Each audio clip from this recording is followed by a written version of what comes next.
Welcome back on capital news. चलिए देखते हैं दिल्ली की 25 फटाफट बड़ी खबरें। साथ ही डेली खबरों से अपडेट रहने के लिए चैनल को सब्सक्राइब करने के साथ वीडियो को लाइक करें। डॉक्टर सोहेल खान के क्लिनिक पर विस्फोटक मिलने की सूचना, फॉरेंसिक टीम के हाथ लगे बड़े सबूत। लाल किला मेट्रो स्टेशन के गेट नंबर 1 के पास सोमवार शाम एक कार में हुए धमाके से अफरा तफरी मच गई। धमाके की तीव्रता इतनी ज्यादा थी कि लाल किले के करीब स्थित लाल मंदिर में कार का एक पार्ट आकर गिरा। मंदिर के शीशे टूट गए और आसपास की कई दुकानों के दरवाजे व खिड़कियां क्षतिग्रस्त हो गई। इस घटना में 9 लोगों की मौत की सूचना है, जबकि इस धमाके में 20 लोग घायल हो गए हैं। इस मामले में पुलिस के हाथ अब तक कई सबूत लगे हैं। इसके साथ ही पुलिस ने आधिकारिक तौर पर इसे आतंकी घटना करार दिया है। इस मामले के तार फरीदाबाद से बरामद अमोनियम नाइट्रेट और गिरफ्तार आतंकियों से जुड़ रहे हैं। दिल्ली के लाल किले में किस विस्फोटक से हुआ था धमाका, पुलिस के हाथ लगे अहम सबूत। राजधानी दिल्ली में लाल किले के सोमवार शाम को हुए विस्फोटक को लेकर अहम जानकारी सामने है। सूत्रों के अनुसार ये विस्फोटक 2 एक्सप्लोजिव का मिश्रण है। ये एक्सप्लोजिव नहीं है। फोरेंसिक द्वारा मौके से उठाए गए नमूनों में प्राथमिक तौर पर हाई एक्सप्लोजिव में TNT, PAT, NRDX और TATP के होने की संभावना है। बताया गया कि इसमें कौन से विस्फोटक का इस्तेमाल किया गया, यह लैब जांच में स्पष्ट होगा। दिल्ली पुलिस ने मौके से 2 कारतूस बरामद किया है, जिसमें से एक को फायर किया गया था। बता दें कि लाल किला मेट्रो स्टेशन के पास हुए विस्फोट में 9 लोगों के मारे जाने की पुष्टि हो चुकी है, जबकि 20 लोग घायल हो गए हैं। सभी घायलों का अस्पताल में उपचार चल रहा है।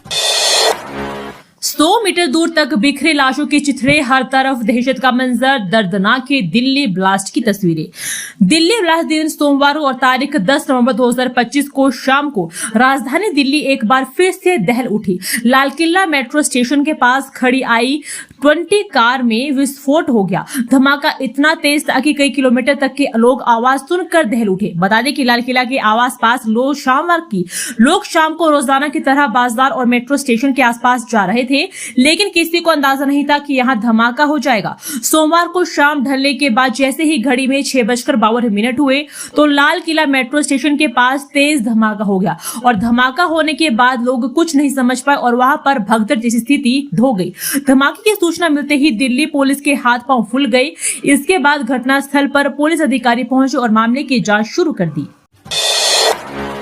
दिल्ली के नरेला में बेकाबू स्कॉर्पियो ने 2 वाहनों को टक्कर मारी, कई घायल। नरेला के सेक्टर 6 पार्किट 4 वर्धमान माल रोड पर मंगलवार सुबह 8:30 बजे बेकाबू स्कॉर्पियो कार ने कहर बरपाया। स्कूटी और रिक्शा को टक्कर मारने के बाद स्कॉर्पियो खंबे से टकरा गई। इस हादसे में 4 से 5 लोग घायल हो गए। अगर गाड़ी खंबे से टकराकर नहीं सूखती तो फुटपाथ पर चाय पी रहे कई लोगों की जान खतरे में पड़ सकती थी। ई रिक्शा के परखच्चे उड़ गए। घायलों में स्कूटी सवार महिला पुरुष और ई रिक्शा में सवार 2-3 लोग शामिल हैं। 2 लोगों की हालत गंभीर बनी हुई है। सभी घायल नरेला के सत्यवादी राजा हरिश्चंद्र अस्पताल में भर्ती करवाया गया है।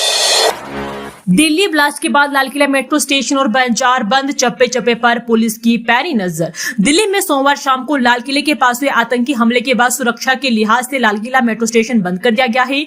हालांकि अन्य सभी स्टेशन सामान्य रूप से कार्यरत थे। वहीं लाल किले के आसपास के सभी बाजार बंद कर दिए गए हैं। सुरक्षा को देखते हुए चप्पे चप्पे पर पुलिस फोर्स तैनात किया गया है। पुलिस की हर गतिविधियों पर पैनी नजर है। उधर यमुना पार में निगम के पार्किंग में वाहन खड़ा करने से पहले जांच नहीं होती थी, लेकिन लाल किले पर हुए ब्लास्ट के बाद निगम की पार्किंग में वाहनों की जांच के बाद पार्किंग करवाई जा रही है। दिल्ली NCR में ग्रैब 3 लागू, इन पाबंदियों का करना होगा पालन। राजधानी दिल्ली सहित NCR में वायु गुणवत्ता सूचकांक खतरनाक स्तर पर पहुंच गया है। वायु गुणवत्ता प्रबंधन आयोग ने हवा की गुणवत्ता में सुधार लाने के लिए मंगलवार को दिल्ली NCR में ग्रैब 3 के प्रतिबंध लागू कर दिए हैं। केंद्रीय प्रदूषण नियंत्रण बोर्ड के मुताबिक सोमवार यानी 10 नवंबर को दिल्ली का औसत AQI बहुत खराब श्रेणी में 362 दर्ज किया गया था, जिसमें तेजी से बढ़ोतरी देखी गई है। प्रतिकूल मौसम संबंधी परिस्थितियों के कारण मंगलवार यानी 11 नवंबर को सुबह 9 बजे दिल्ली का AQI गंभीर श्रेणी में 425 दर्ज किया गया है। ग्रैब 3 के प्रतिबंध के तहत NCR में अब ध्वस्तीकरण, गैर जरूरी निर्माण कार्य और पुराने डीजल वाहनों पर रोक कम लग जाएगी। निगम की अनदेखी से यमुना पार के कई इलाकों में ढाबों पर कोयला व लकड़ी से सुलग रही भट्टियां। प्रदूषण लोगों का दम घुट रहा है। गेटेड रिस्पॉन्स एक्शन प्लान के तहत पाबंदियां लागू है, लेकिन जमीनी स्तर पर इनका पालन होता नहीं है। यमुना पार्क के इलाकों में अब भी ढाबों पर कोयला और लकड़ी से भट्टी जलाकर खाना पकाया जा रहा है, जिससे प्रदूषण बढ़ने का खतरा बना हुआ है। सोमवार को नंदनगरी इलाके में सड़क किनारे एक ढाबे पर खुलेआम लकड़ी की भट्टी में सब्जियां पकाई जा रही थी। वहीं गुरु आनंद नगर के पास ढाबे में कोयले की भट्टी पर रोटियां और नान सेकने का काम होता देखा गया। भजनपुरा क्षेत्र में भी कई जगहों पर ढाबे लकड़ी और कोयले की भट्टियां जलाते नजर। जिस I-20 कार से दिल्ली दिल्ली वो उमर के पास कैसे पहुंची? दिल्ली में लाल किला के पास जिस I-20 कार में ब्लास्ट हुआ उसकी बिक्री की चेन का पता लग गया है। गुरुग्राम के शांति नगर में रहने वाले मोहम्मद सलमान की यह कार थी, जिसने मार्च महीने में स्पेनी कंपनी को कार बेच दी थी। इसके बाद स्पेनी कंपनी से यह कार ओखला के रहने वाले देवेंद्र ने खरीदी थी। देवेंद्र सेकंड हैंड कार का एक डीलर है। उसने फरीदाबाद के रहने वाले सोनू उर्फ सचिन को यह कार बेच दी थी। उसने जम्मू कश्मीर के पुलवामा के रहने वाले तारिक को यह कार बेच दी थी। कार के दस्तावेज का कुछ इशू होने के कारण उसने पुलवामा के ही रहने वाले अपने साथी डॉक्टर उमर को यह कार नहीं बेच पाए, लेकिन उसे कार सौंप दी थी। सामने आई संदिग्ध की पहली तस्वीर। दिल्ली में सोमवार शाम को लाल किले के पास हुए धमाके को लेकर एक संदिग्ध की फोटो सामने आई है। प्रारंभिक जांच से पुलिस इस नतीजे पर पहुंची कि I-20 कार में केवल उमर ही था, जिसने सुसाइड बम बनाकर ब्लास्ट किया। वह जम्मू कश्मीर का रहने वाला है। पुलिस की जांच के अनुसार यह कार 2 बार बेची गई। अंतिम बार फरीदाबाद के रहने वाले किसी व्यक्ति से 10 दिन पहले उमर ने खरीदी थी। इस ब्लास्ट में फरीदाबाद और पुलवामा कनेक्शन की पुष्टि हो रही है। सूत्रों के अनुसार कार चालक की पहचान डॉक्टर उमर नबी पुत्र नबी भट्ट के रूप में हुई है। उसका जन्म 24 फरवरी 1989 को हुआ था और वह अल फलाह मेडिकल कॉलेज फरीदाबाद में कार्यरत था। फिर 10 घंटे तक गायब रहा AQI का डाटा। रात 10 बजे के बाद हुआ अपडेट। राजधानी के लोगों को सोमवार को सांस लेने में दिक्कत हुई। स्मोक की चादर ने शहर को ढके रखा, लेकिन रात 10 बजे तक भी वायु गुणवत्ता का आधिकारिक आंकड़ा उपलब्ध नहीं था। दोपहर 1 बजे के बाद ना तो प्रति घंटा AQI अपडेट जारी हुआ और ना ही शहर का दैनिक औसत, जबकि दिन भर हवा की गुणवत्ता लगातार बिगड़ती जा रही। केंद्रीय प्रदूषण नियंत्रण बोर्ड के समीप ऐप और वेबसाइट पर दिल्ली के लिए वायु गुणवत्ता सूचकांक के अपडेट आंकड़े भी नहीं दिखे। रात 10:05 पर समीर ऐप चला। इस पर दिल्ली का AQI 391 आया। रात 11:05 पर यह और बढ़कर 394 हो गया। बाद में CPCB ने एयर क्वालिटी बुलेटिन भी जारी किया। इसके मुताबिक सोमवार को दिल्ली का 24 घंटे का औसत AQI 362 दर्ज हुआ। धमाके में RDX का हुआ प्रयोग। ये 5 बातें आतंकी हमले की ओर कर रही इशारा। यह धमाका इतना जबरदस्त था कि करीब 5 किलोमीटर दूर तिलक ब्रिज तक उसकी आवाज सुनाई पड़ी, जबकि किलोमीटर के दायरे में धरती हिल गई। घरों, दुकानों के साथ ही कार्यालयों के शीशे तक टूट गए। पुरानी दिल्ली व राजघाट की ओर से बड़ी तादाद में पक्षी उड़ते हुए नई दिल्ली की ओर आने लगे। सिविक सेंटर के कर्मियों ने भी धमाका सुनने की बात कही। भागीरथ पैलेस के कारोबारी संगठन के अध्यक्ष राधेश्याम मिश्रा ने बताया कि उनके बाजार की कई दुकानों ने न सिर्फ शीशे टूट गई, बल्कि तेज धमाके के साथ कंपन महसूस किया गया। ऐसे में लोगों में इस धमाके की चर्चा काफी देर तक रही कि यह क्या है। टायर फटने या सिलेंडर ब्लास्ट के कयासों के आधे घंटे बाद यह जानकारी मिली कि लाल किला के सामने धमाका हुआ है। क्या ब्लास्ट के बाद बंद रहेंगे बाजार? चांदनी चौक और सदर बाजार व्यापारियों ने कर दिया क्लियर। लाल किले के पास हुए धमाके के बाद से व्यापारी समुदाय ने दुख तो व्यक्त किया है, लेकिन बाजार बंद के आह्वान को अफवाह बताया है।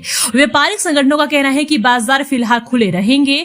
दिल्ली हिंदुस्तानी मर्केंटाइल एसोसिएशन के महामंत्री श्री भगवान बंसल का कहना है कि बाजार खुले रहेंगे। अभी सरकार की ओर से उन्हें कोई निर्देश नहीं है। उन्होंने कहा कि बाजार बंद करने का संदेश प्रसारित किया जा रहा है, लेकिन कोई निर्णय व्यापारियों ने नहीं लिया है। दिल्ली व्यापार महासंघ के अध्यक्ष देवराज बवेला ने कहा कि दिल्ली व्यापार महासंघ किसी बंद का समर्थन नहीं करता है। दिल्ली में प्रदूषण पर एजेंसियों के दावे हवा हवाई। ओखला से रोहिणी तक धूल का गुबार, सफाई मशीनें नाकाम।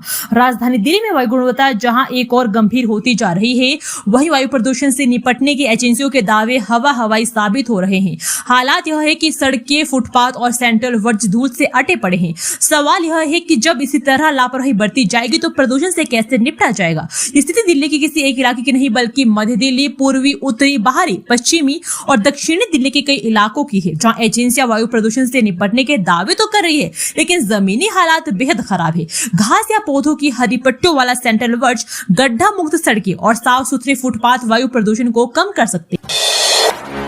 14 साल बाद दिल्ली में ब्लास्ट, लाल किले के सामने 9 मौतें। गृह मंत्री अमित शाह बोले हर एंगल से जांच होगी। सोमवार शाम लाल किले के सामने हुए बम धमाके के 14 साल बाद दिल्ली के एक बार फिर दहल उठी।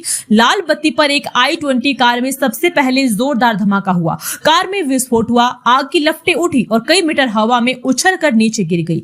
धमाके की तीव्रता का अंदाजा इसी बात से लगाया जा सकता है कि i20 के आसपास खड़ी 20 से ज्यादा गाड़ियां भी आग की चपेट में आ गई और पूरी तरह क्षतिग्रस्त हो। घायल ऑटो चालक बना हिम्मत की मिसाल, खुद पहुंचा अस्पताल। चश्मदीदों ने बताई दहशत भरी दास्तां। सोमवार शाम को लाल किले के पास हुए धमाके ने पूरी दिल्ली को दहला दिया। कुछ ही पलों में सड़क पर धुआं, अफरा तफरी और चीख पुकार मच गई। जहां कुछ लोग अपनी जान बचाने में कामयाब रहे, वहीं कई लोग घायल सड़क पर पड़े कराह रहे थे। तो वहीं इस भीषण धमाके में 9 लोगों को अपनी जान गंवानी पड़ी। घटनास्थल पर मौजूद चश्मदीदों ने जो देखा उसकी दास्तां सुनकर रेंगटे खड़े हो जाएंगे। धमाके में घायल ऑटो ड्राइवर विदेश मंडल ने हिम्मत की मिसाल पेश की। गंभीर रूप से जख्मी होने के बावजूद उसने किसी की मदद का इंतजार नहीं किया। घायल हालत में उसने खुद ऑटो चलाया और सिविल लाइन स्थित ट्रॉमा सेंटर पहुंच गया, जहां इसका इलाज चल रहा है। लाल किला धमाके से कश्मीर कनेक्शन, पुलवामा का निकला कार मालिक, संदिग्ध तारिक की तलाश में पुलिस। दिल्ली में लाल किले के पास हुए भीषण धमाके के तार जम्मू कश्मीर के पुलवामा से जुड़ गए हैं। धमाके में इस्तेमाल कार का मालिक तारिक उर्फ आमिर दक्षिण कश्मीर में जिला पुलवामा के अंतर्गत पामपोर के साथ सटे संबूरा का रहने वाला है। संबूरा कभी जैश ए मोहम्मद के प्रभाव वाला इलाका था। पुलवामा हमले में इस्तेमाल कार को भी कुछ समय के लिए संबूरा में रखा गया था। स्थानीय सूत्रों ने बताया कि तारिक उर्फ सामिर अमीर पेश से एक इलेक्ट्रीशियन है, लेकिन बीते 1.5-2 वर्ष के दौरान उसे कभी कभारी संबूरा में देखा गया है। उसके परिजनों ने पुलिस देर रात किए गए कथित तौर पर संपर्क किया है और उनसे तारिक के बारे में जानकारी मांगी। अलबत्ता आधिकारिक तौर पर संबंधित पुलिस अधिकारी ने इसकी पुष्टि की है। अरविंद केजरीवाल से लेकर सीएम रेखा तक लाल किले पर हुए धमाके पर क्या बोले दिल्ली के ये 5 बड़े नेता। दिल्ली में लाल किले के पास एक कार में हुए धमाके से दहशत फैल गई, जिसमें कई लोग घायल हुए और कुछ की मौत हो गई। भाजपा अध्यक्ष वीरेंद्र सचदेवा, सीएम रेखा गुप्ता, सांसद परवीन खंडेलवाल और पूर्व उप मुख्यमंत्री मनीष सिसोदिया समेत कई नेताओं ने घटना पर दुख जताया है और घायलों के शीघ्र स्वस्थ होने की कामना की है। नेताओं ने जांच की मांग की और लोगों से शांति बनाए रखने की भी अपील की। धमाके के बाद लाल किला पर्यटकों के लिए बंद, ऐतिहासिक स्थलों की बढ़ाई गई सुरक्षा। राजधानी दिल्ली में सोमवार शाम लाल किले के पास कार में हुए जबरदस्त धमाके में करीब 8 लोगों की मौत हो गई। घटना के बाद लाल किले में पर्यटकों के प्रवेश को अगले आदेश तक बंद कर दिया गया है। इस संबंध में दिल्ली की chief archaeologist doctor Rajkumar Patel ने बताया कि विस्फोट के बाद से पर्यटकों के लिए प्रवेश बंद कर दिया गया है। वहीं राजधानी की तमाम सरकारी भवनों और संपत्तियों की सुरक्षा भी बढ़ा दी गई है। एनएचजी में खोजी कुत्ते के साथ दिल्ली में उस जगह पर पहुंची जहां आज शाम लगभग 7 बजे हुई i20 कार में विस्फोट हुआ था। केंद्रीय गृह मंत्री अमित शाह ने लोकनायक अस्पताल पहुंचने पर दिल्ली पुलिस आयुक्त सतीश गोलचा और अन्य अधिकारियों के साथ बैठक की। टेलीग्राम से चीनी नागरिकों को बैंक खाते बेचने वाले गिरोह का पर्दाफाश, 170 करोड़ का लेन देन आया सामने। बारामूला जिला पुलिस ने डिजिटल धोखाधड़ी के बड़े रैकेट का भांडाफोड़ किया है। यह गिरोह जाली केवाईसी का इस्तेमाल करके टेलीग्राम व अन्य एनक्रिप्टेड चैनलों के माध्यम से भारतीय बैंक खातों को चीनी नागरिकों को बेचता था। पुलिस ने गिरोह के सरगना समेत 4 लोगों को रोहिणी से गिरफ्तार किया है। गिरोह से धोखाधड़ी में इस्तेमाल की गई ई डिवाइस, सिम कार्ड, खाता पासबुक, चेकबुक और अन्य दस्तावेज का जखीरा बरामद किया है। यह गिरोह 2% कमीशन लेकर काम करता था और क्रिप्टो करेंसी में भुगतान प्राप्त करता था। पुलिस का कहना है कि गिरोह ने पिछले 4 से 5 महीनों में देश भर में अनुमानित 70 करोड़ में फर्जी लेन देन को अंजाम दिया। देश के विभिन्न हिस्सों से धोखाधड़ी की ऐसी 641 शिकायतें सामने आई है, जिनका संबंध गिरोह की ओर से बेचे गए बैंक खातों से। फांसी घर मामले में दिल्ली एसपी पहुंचे केजरीवाल और सिसोदिया। विधानसभा की विशेषाधिकार समिति ने भेजा था समन। विधानसभा के अंदर फांसी घर के जीर्णोद्धार के लिए सरकारी धन का दुरुपयोग करने का आरोप लगाते हुए दिल्ली विधानसभा की विशेषाधिकार समिति द्वारा जारी किए गए समन को दिल्ली के पूर्व मुख्यमंत्री अरविंद केजरीवाल और पूर्व उप मुख्यमंत्री मनीष सिसोदिया ने दिल्ली हाईकोर्ट को चुनौती दी है और याचिका पर मंगलवार को न्यायमूर्ति सचिन दत्ता की पीठ सुनवाई करेगी। याचिका में केजरीवाल और सिसोदिया ने तर्क दिया है कि विशेषाधिकार समिति की कार्यवाही किसी शिकायत, रिपोर्ट या विशेषाधिकार हनन व अवमानना के प्रस्ताव पर आधारित नहीं है। उन्होंने तर्क दिया है कि विधानसभा नियमों के नियम 66, 68, 70, 82 या अध्याय 11 के तहत विशेषाधिकार समिति के लिए लागू किसी भी प्रक्रिया का पालन नहीं किया गया है। यह भी कहा है कि समिति का उद्देश्य ढांचे की प्राथमिकता की जांच करना प्रतीत होता है, जो दिल्ली विधानसभा और विशेष रूप से इसके विशेषाधिकार समिति के अधिकार क्षेत्र से बाहर का कार्य। पूर्वी दिल्ली के सफाई कर्मचारी अब मुश्किल में, इस वजह से कटेगी सैलरी। दिल्ली नगर निगम के शाहदरा दक्षिण जोन ने सफाई में लापरवाही बरतने वालों के खिलाफ कड़ा रुख अपनाया है। उपायुक्त बादल कुमार ने सुबह 9 बजे तक सफाई करने के निर्देश का पालन न करने पर खिचड़ीपुर की सफाई पर्यवेक्षक और निरीक्षक का 1 दिन का वेतन काट दिया है।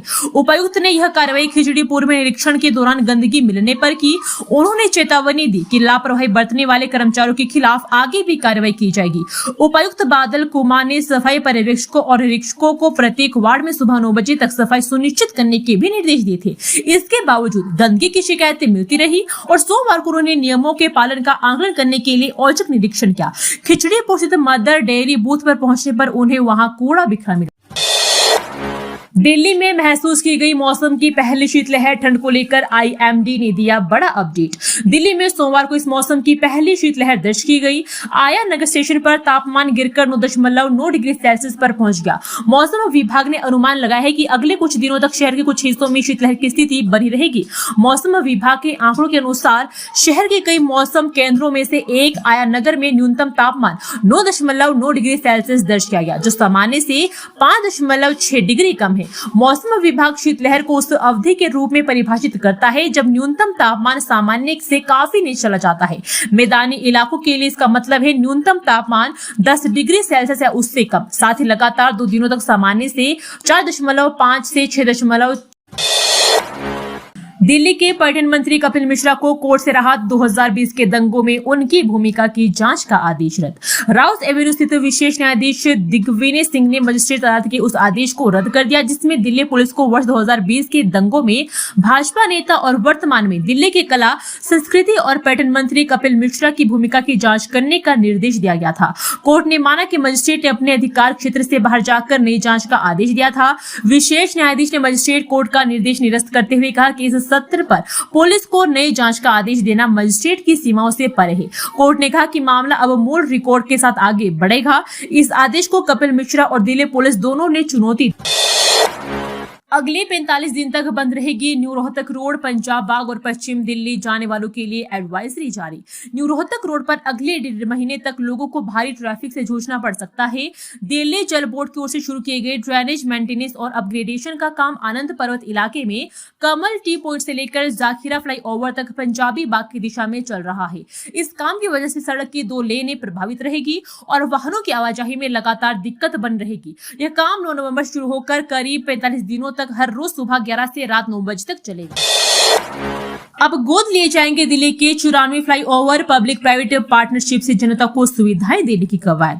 पीडब्ल्यूडी अपने फ्लाईओवरों को गोद लेने की योजना के तहत विभिन्न कॉर्पोरेट हाउस को साथ लेने की रणनीति पर आगे बढ़ गया है। इसे लेकर पीडब्ल्यूडी की इंडियन ऑयल कॉर्पोरेशन के साथ पार्टनरशिप करने को लेकर गत दिनों पहली बैठक हुई है। इस पहल के तहत प्राइवेट और सार्वजनिक क्षेत्र की कंपनियां विभिन्न फ्लाईओवर को गोद ले सकेगी और गोद लिए गए निर्माण पर सीमित विज्ञापन लगा सकेगी। इसके बदले उन्हें उस निर्माण के रखरखाव, सुंदरीकरण और साफ सफाई की जिम्मेदारी लेनी होगी। दोस्तों, वीडियो पसंद आया तो वीडियो को लाइक एवं चैनल को सब्सक्राइब कीजिए और कमेंट करके बताइए कि आप दिल्ली के किस जगह से इस वीडियो को देख रहे हैं। जय हिंद, वंदे मातरम।